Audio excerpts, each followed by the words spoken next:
Hi, my name is Easter. Welcome to the Easter Basket, and welcome to my nurse guide. So if you're here, if you're a beginner, you're probably tired of people telling you when you ask your favorite streamer, how do I play nurse? They give you the same answer that they give you for Huntress, and they say just play nurse, and you practice, and then you eventually get good. I think that advice is pretty useless, so the purpose of this guide is if you're a very beginner, you look at the first part of this guide, you go and you practice a little bit, you come back, you watch the second part of this guide, maybe you catch some things you missed. If you're advanced, you look at this and you go, oh, maybe I didn't know that. Maybe I'm using add-ons that I shouldn't be using. Maybe I'm using perks I shouldn't be using.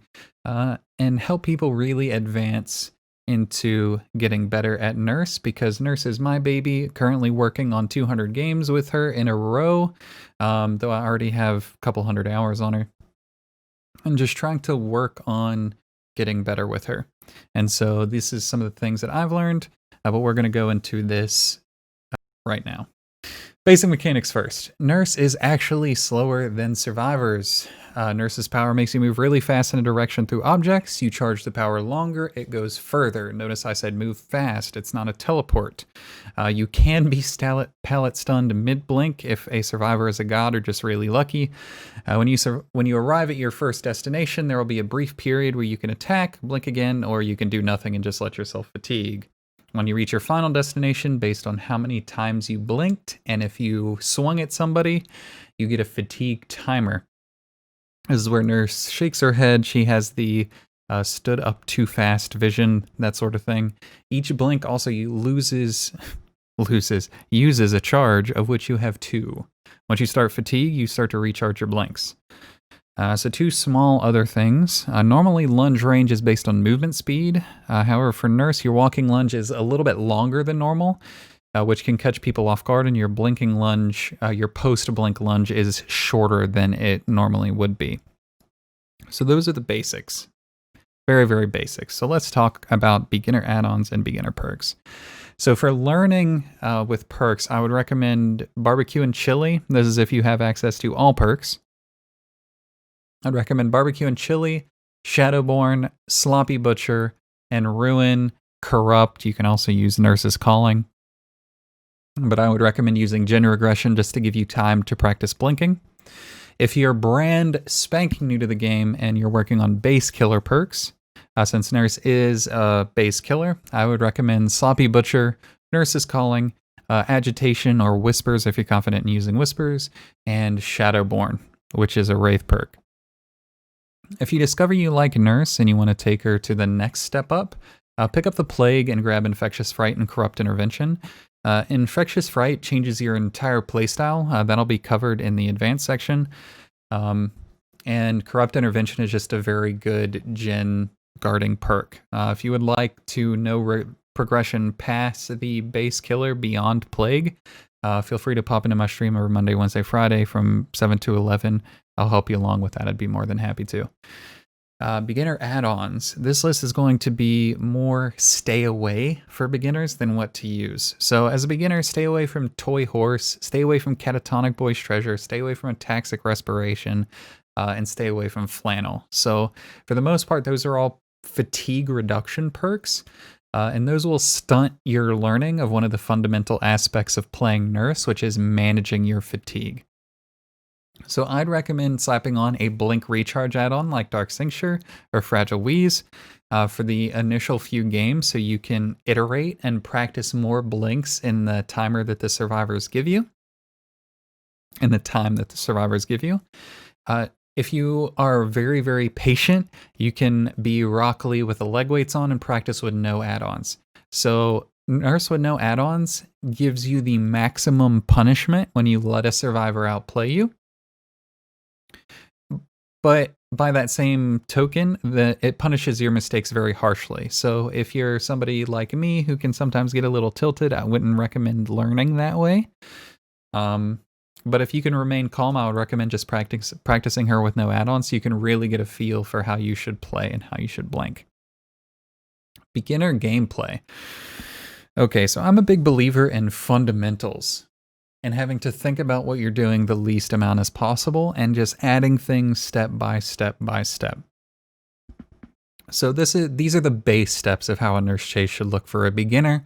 from the easiest to the hardest scenario. So the easiest is if you're in a dead zone and you can see straight across to the survivor. The survivor has nothing to break sight lines, or they're not trying to break line of sight. Then you simply charge your blink to where it would be just before where the survivor is. So that way, if the survivor doubles back or jukes left and right, you can correct with your second blink and hit them. That's really all there is to it for that scenario. However, if they do juke left or juke right, you can actually turn. A lot of people don't know this for some reason. You can turn while you're blinking. If a survivor starts to juke right, you can face right while you're blinking, and you'll be able to swing at them or correct blink as soon as you get there without having to reorient to see where they are. So slightly harder than that is if the survivor has something to break line of sight with you that isn't a jungle gem, say like a rocket ormond. Basically, if they try to loop you around something that you don't have line of sight across. In this scenario, cheeky survivors will try to loop you like they would any other killer. The easiest way to deal with this is to just start to loop until you can see them. If you have to juke back and forth to get vision on them, do that. Once you can see them, charge your blink and try to blink towards the opposite end of the loop from where you are. So if you do this, that's where the survivor is going to be sitting to try to decide where to walk if you were to keep looping, and more than likely they'll be immediately to your right when you start to blink. Sometimes they'll be to your left. It'll be kind of up to you to predict where the survivor is or just listen where the survivor is. But it's a relatively simple thing to do, and once you hit them once, they probably won't try to do this to you again. It's not a very easy thing to deal with as a beginner, but you'll get used to it once you get that muscle memory for the blinks in. So the hardest scenario, and the one that you'll encounter most often when people learn how to run nurse, is when a survivor breaks line of sight at a distance, and it's a hard break, which means that they have options as to where they can go once they've broken line of sight. The base thing, what you want to do is you want to blink up to that corner. What most survivors will do, they're going to pull a cheeky one on you. They're going to sit right at the corner.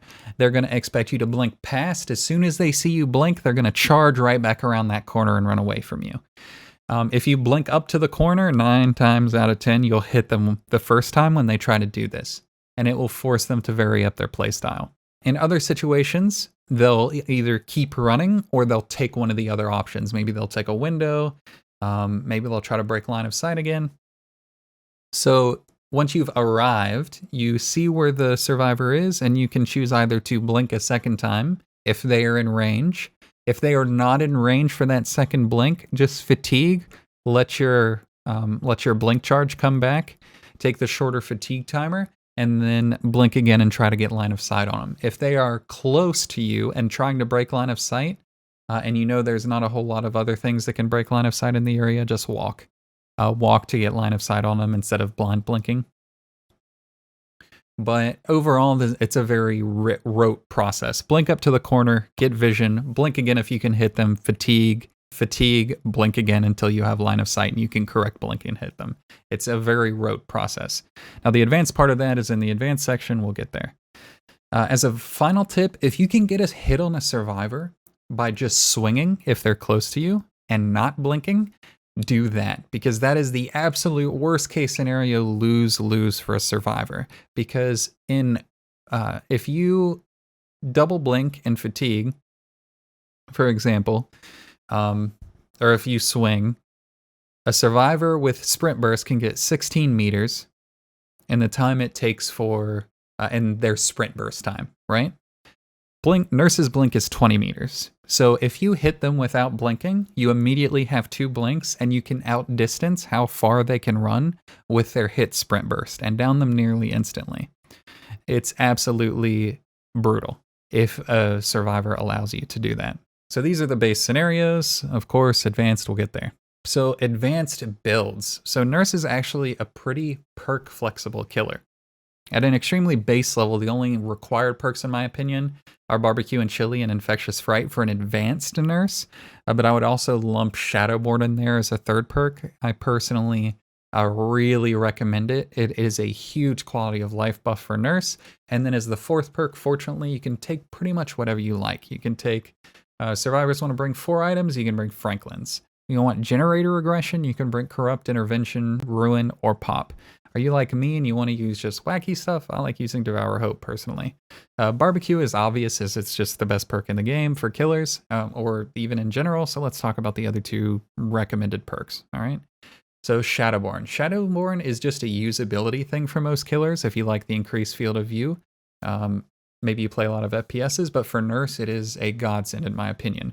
The fatigue mechanic covers the same portion of your screen with or without Shadowborn. So you can keep an eye on survivors with the edge of your screen during your fatigue timer. So they can't juke you while you're fatigued. It also lets you keep an eye on juking survivors as you're blinking much easier. So I just really love Shadowborn. Now, Infectious Fright. This needs its whole section because Infectious Fright essentially entirely changes your playstyle from Nurse without Infectious Fright. So Nurse as a killer is based on rapid chases and snowball potential from those rapid chases, from taking up survivor time, from downing people rapidly. That's base Nurse. Well, Infectious Fright lets you detect when other survivors are nearby, so you can immediately pursue another chase and continue to exert pressure on the survivor group immediately. It lets you snowball pressure. So when you're dealing with a majority of survivors and randoms, when you down a survivor, one of the other survivors will be nearby to quickly rescue that survivor and sort of minimize the overall survivor downtime from repairing gens and from healing and being healthy. Infectious lets you decide if you want to prevent that if the other survivor is close enough. So if you hit somebody, a survivor goes down, and somebody is right around the corner, you hear them scream, you can immediately blink onto that person and continue to chase, leave the other person on the ground. So if that person does not have Unbreakable, you are now forcing 3 survivors to not do gens, which is already an insane amount of pressure. If you down that second person, then if the survivors are smart, the 2 healthy survivors will then have to leave to either unhook or pick the other person up, because you'll more than likely be able to find the 3rd survivor and chase them. So you'll be able to pressure 4 survivors very, very easily with Infectious Fright. It's really hard to overstate the pressure of Sluggy and then immediately starting a second chase. If you aren't using Infectious Fright, as you go up in ranks or MMR, if they decide to re-implement that, you should probably compensate for the lost chase pressure, the map pressure of Infectious, by adding Pop or Ruin or some generator regression perk into the mix, so you can sort of stay relevant in case you make a mistake in a chase and a chase takes longer than normal. Advanced add-ons. So for the most part, add-on choice for Nurse is preferential. You're essentially deciding what playstyle you want to have. Do you want to have long-range blinks? Do you want to be the surprise bitch, I'm here Nurse? Or do you want more rapid blinks? And you can combine these sort of as you will. So Heavy Panting and Kavanaugh's. Kavanaugh's Last Breath. These add-ons increase the maximum distance you can blink, but they also increase your charge time by a slight amount. So this will mess with your muscle memory, especially for short-range blinks in my experience. So I recommend that if you use these add-ons, stay consistent and keep using them for a while to get muscle memory for the various blink ranges and charge times. From a numbers perspective, Heavy Panting increases your blink distance from 20 to 24 meters, and Kavanaugh's increases that further to 26 meters. So if you play with Infectious, that means that you can blink to nearly anywhere in the Infectious Fright range of 32 meters, which is your terror radius, which makes it very scary for survivors, especially if they stick to a gen once you've downed somebody. I've gotten a bunch of generator grabs just from people thinking that they're outside of threat range despite being in my heartbeat. So Ataxic and Catatonic. Both of these are fatigue reduction, but you should 100% use Catatonic if you want to use fatigue reduction add-ons.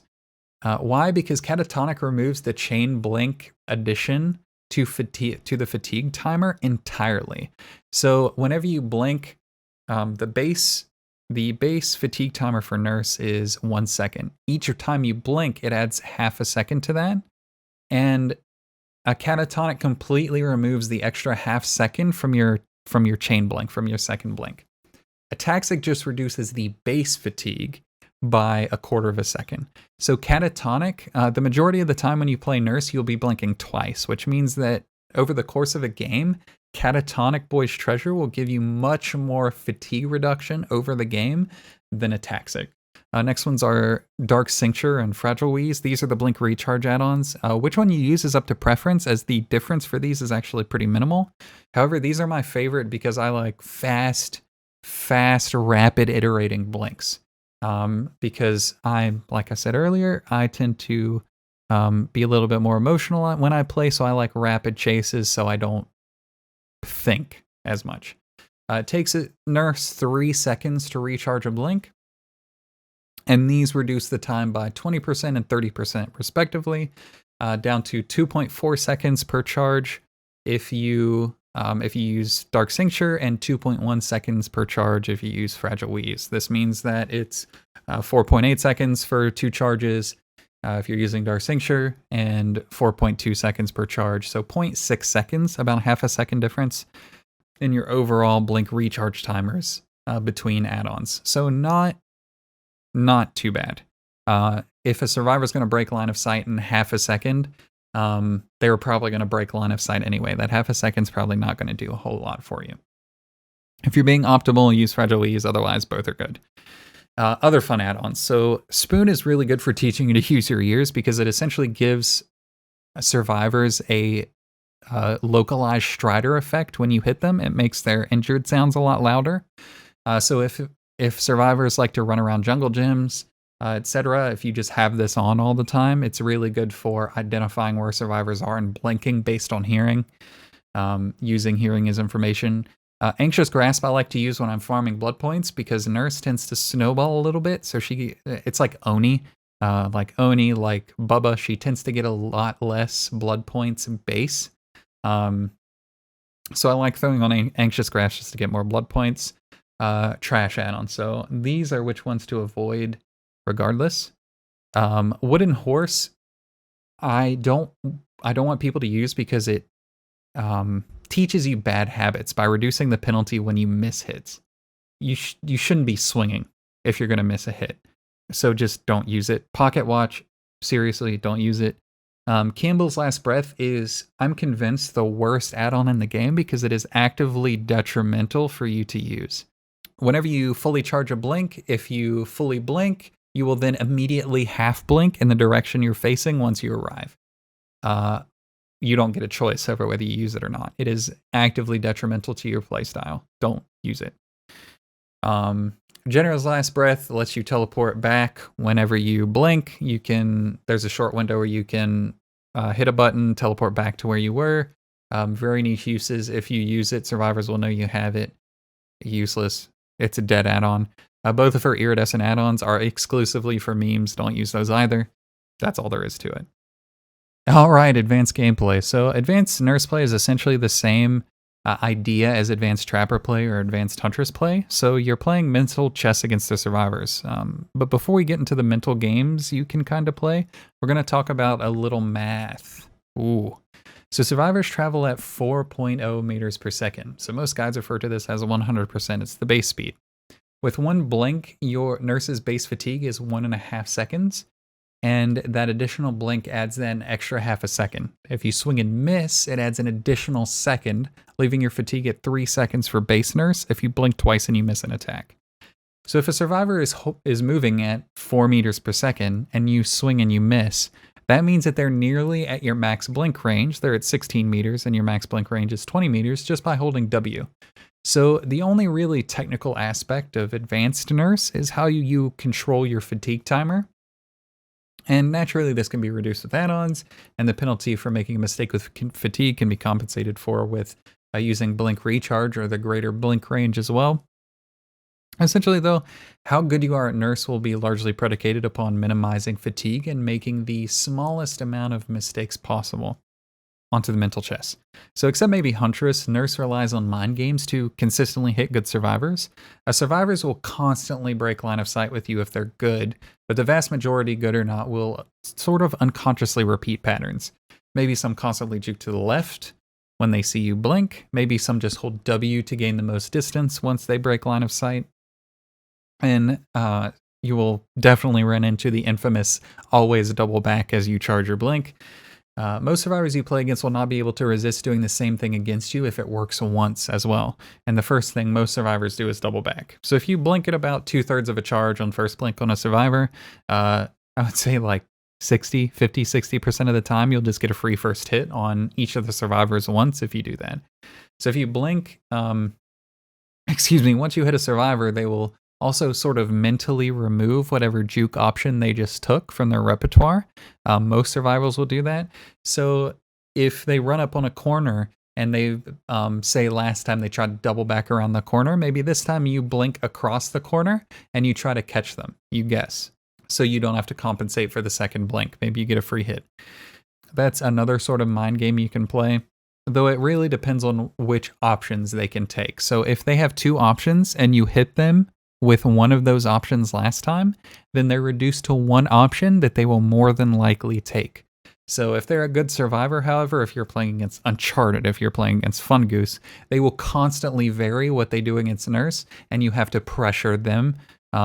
They will try to pressure you into making a mistake, and you'll just have to follow this sort of rote process and try to mind game them. My last sort of piece for this is if you run into an absolute god Claudette who just has your number, avoids everything you do, leave, kill everybody else, and then it'll be really easy to kill that last Claudette when she has no place else to go.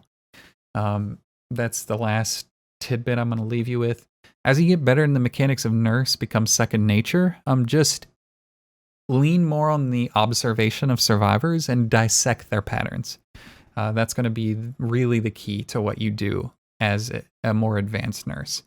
So what map-specific things is the final section. So I won't go over every map, but I'll mention specific problematic structures and perhaps entire maps to avoid in 2 cases. So what are Nurse's best maps? So Autohaven Wreckers, McMillan, Crotus Pren, because the entire outside of the asylum is complete dead zone. The game, if you use your ears, and Dead Dog Saloon, which is also just a very killer-sided map. Most of it's dead zone or very restricted options for survivors. Red Forest can also be good for Nurse, unless it's the best survivors and they stay spread out all the time because the map is so large. Just because Nurse can blink doesn't mean she necessarily travels much faster than a normal killer. So we'll start with the infamous Coldwind, all right? If you get Rotten Fields, just rip. Kidding. No, seriously, just be patient with your blinks. Survivors will constantly run into the corn because everybody knows how much of a meme Nurse is on this map. So be patient, wait for them to sort of juke themselves. If they constantly juke you, just don't worry about chasing people into the corn for the most part. If it's Rotten Fields, you don't really have that choice, but what can you do? If you're on one of the other 2 maps, just don't chase people into corn unless they run in there to heal, or if they're supremely predictable, you can hit them, deal with that. Otherwise, don't chase into the corn. On Haddonfield, the only piece of advice I have is don't stub your blinks on the empty houses. Wait until your model fully clears the house to try to blink across it, because sort of like the pagoda on Yamaoka Estate, the empty houses models like to be bigger than they should be. So even if you fully charge a blink, sometimes if you're sitting on the corner of the house the wrong way, you'll stub your blink, and it's really frustrating. The survivor will just hold W and walk around that big square structure, and there's not a whole lot you can do about that. Leary's and Hawkins. Okay. If there's no DC timer, just disconnect on these maps, especially if they're offered for. The problem with the maps is that everything is a line of sight break, and the maps make a huge amount of ambient noise, so it's extremely difficult to focus on footsteps and generator noise. And on top of that, the rooms in these maps, especially on Leary's, have a huge amount of options as to where you can go once they've broken line of sight. There's usually like 2 or 3 doors and a window in every single room in Leary's. So these maps are just made to screw Nurse. If you get these maps, don't expect to 4K, because these maps are pretty brutal. Especially if you get good survivors, don't be surprised if you get a 4 escape. It's fine. That's just the way those maps work. If you decide to play it out, if there's a DC timer, do your thing. So the game and Midwich, which are the other indoor maps, have much better audio. But these maps require you to sort of change up your playstyle because those maps rely nearly entirely on your hearing.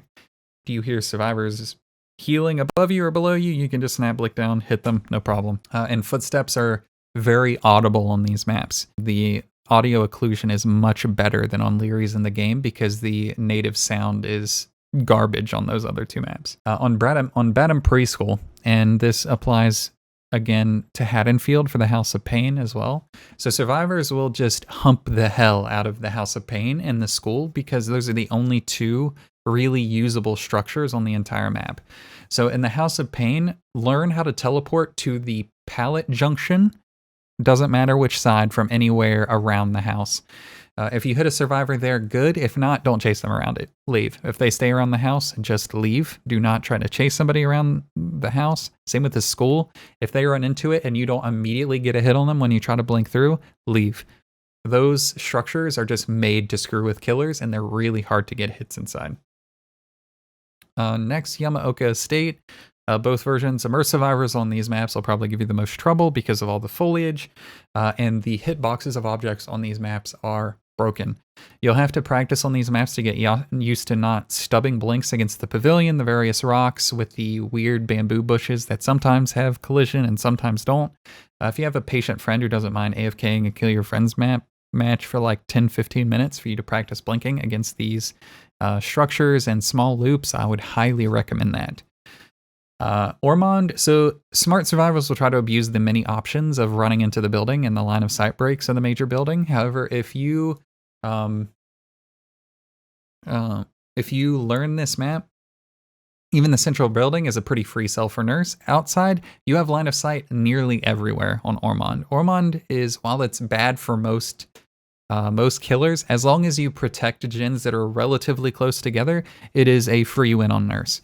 Because the line of sight on the map is so easy. So Ormond is pretty much a free cell. And that is everything that I have. So if there's something I missed, chime in the comments. If you want to catch my stream to see the Nurse game streak that I'm currently on, I go live Monday, Wednesday, Friday, 7 to 11 p.m. Eastern Time. If you like this guide, you're also welcome to subscribe. But become the God Nurse. I believe in you. You can do it. I hope you learned something.